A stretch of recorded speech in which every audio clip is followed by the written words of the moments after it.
Most people searching for online income in 2026 are not lazy.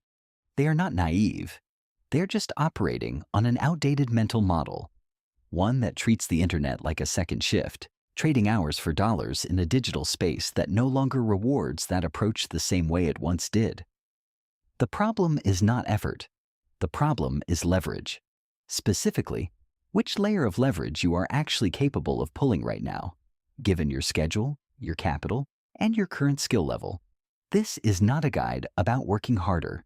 It is a structured breakdown of how online income actually works for someone with a full-time commitment, limited startup capital, and zero prior experience in this space. Before the framework, let's name what you are actually dealing with. Now you probably have somewhere between 1 and 3 usable hours in a day. Your mental energy after work is not the same as your morning energy. You have seen enough methods online, dropshipping, newsletters, content creation, automation, to feel more confused than directed. And the mistake most beginners make at exactly this point is trying to start at the finish line.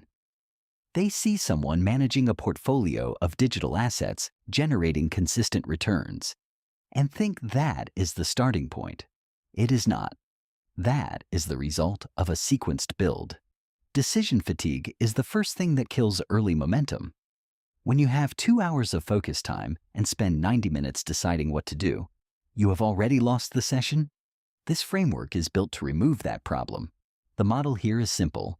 Stability first, expansion second. Online income for beginners does not operate on a flat playing field. It operates on a tiered system. Most people fail not because they picked a bad method, but because they never understood which tier they were actually in, or what tier they were trying to reach. The mistake most beginners do not realize yet is that each tier has a fundamentally different income mechanic. Conflating them is why so many people stall out within the first 3 months. Tier 1 is task-based income. Low barrier, fast access, minimal leverage. You trade direct time for direct payment. The feedback loop is short. The ceiling is low. Tier 2 is skill-based income. Moderate barrier. Higher leverage. You are building a transferable capability and monetizing it through specialized service delivery. And the growth potential is real and the ceiling rises as your skill develops. Tier 3 is asset and platform leverage. Highest barrier, longest ramp. But once built, results compound beyond the hours you directly invest. Most beginners get stuck in Tier 1, not because it is bad, but because they mistake it for a destination rather than an entry point. Tier 1 is a training ground. The goal there is not to get rich. The goal is to prove that the internet can send you money in exchange for a result and to generate early capital and confidence for the transition into Tier 2. Let's break down each tier concretely. Tier 1, the training ground. In 2026, the most accessible Tier 1 work is not basic data entry. That category has been largely absorbed by automation. What remains valuable at this tier is what you might call human-in-the-loop services. AI content refinement, using tools to generate drafts and then applying human judgment. Fact-checking, brand voice calibration, nuance that models still miss consistently. Technical setups, learning how to connect specific tools, configure basic automations, or handle the integrations that non-technical business owners need done but cannot do themselves. Setup difficulty is low. Startup cost is near zero.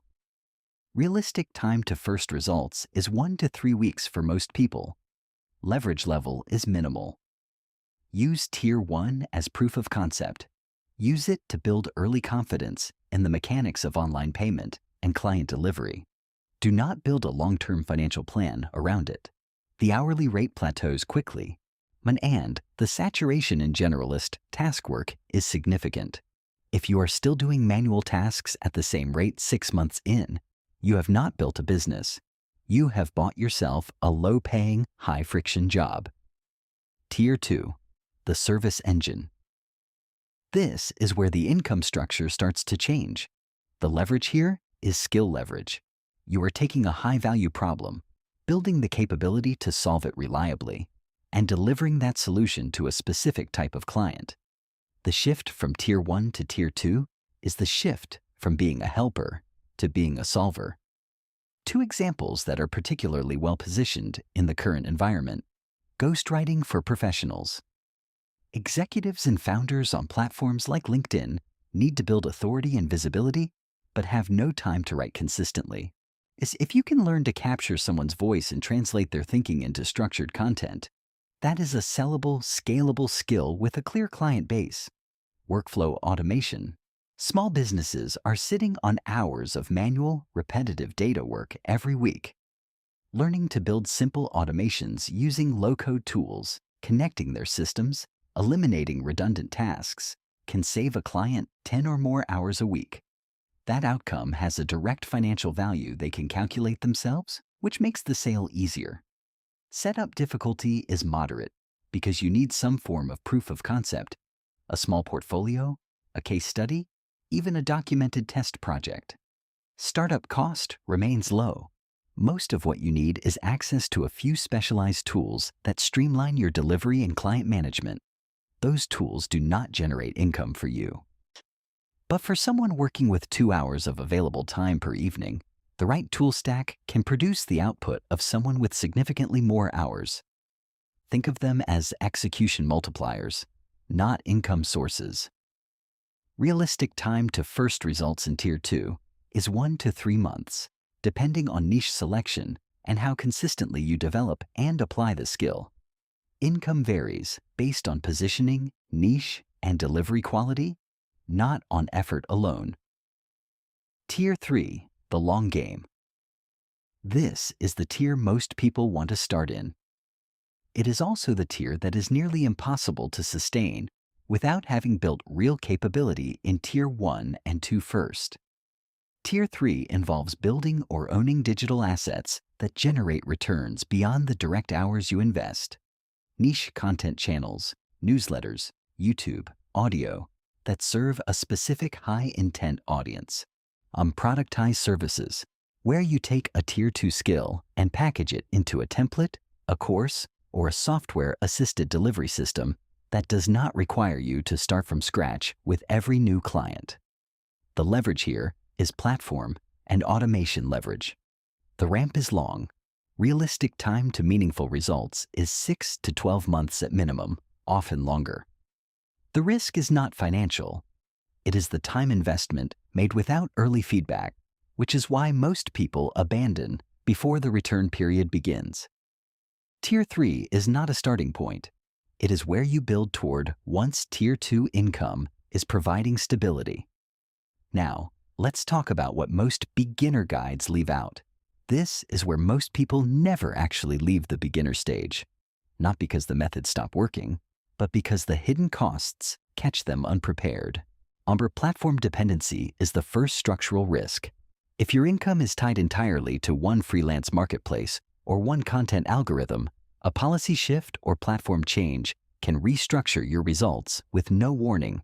You become what some call a sharecropper on digital land, working hard on property you do not control. Real stability comes from owning the client relationship directly, or owning the digital asset itself. That transition is what Tier 2 and Tier 3 are actually built around.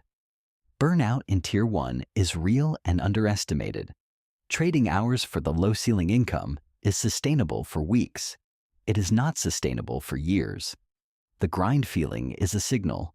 It means the leverage is too low for the effort being invested. Skill plateau affects Tier 2 earners who stabilize at a comfortable income level and stop developing. The ceiling on a skill you stop improving is lower than most people expect. The service that earns well at month 3 needs to be meaningfully better by month 12, or the market catches up. None of these are reasons to avoid starting. They are reasons to plan your entry with more precision than most beginner content suggests. How do you choose where to begin? 2 variables matter most: your analytical versus creative orientation and your current time-to-energy ratio. If your available hours are short, but your focus during those hours is sharp, Tier 2 skill development is the better investment from the start. The early output is lower, but the trajectory is steeper and the leverage compounds faster. If you need early proof of concept before committing to skill development, if you need to see the mechanics work before you believe in them, a short Tier 1 phase gives you that without requiring a significant time or capital commitment. If you lean analytical, the clearest Tier 2 path runs through workflow automation, technical integrations, or systems-based services. If you lean toward communication and language, the path runs through specialized writing, content refinement, or positioning-focused work for professionals. The startup cost for both is roughly equivalent. What differs is the skill development timeline and the client acquisition approach. Before you move on from this video, here is the principle worth carrying forward. Income grows where systems exist, not where urgency is highest, not where effort is most intense, where repeatable, structured processes compound over time. The beginner who spends 3 months building one monetizable skill inside a clear tier framework will be in a materially different position than the beginner who spends those same 3 months cycling through methods without a structural lens. That is not a motivational claim. It is just the mechanics of how skill-based income develops. Do not look for an escape plan. Build a strategic extension of your current value. Start by identifying which tier you are realistically entering. Pick one skill that aligns with your existing background and commit to consistent execution in that lane before expanding.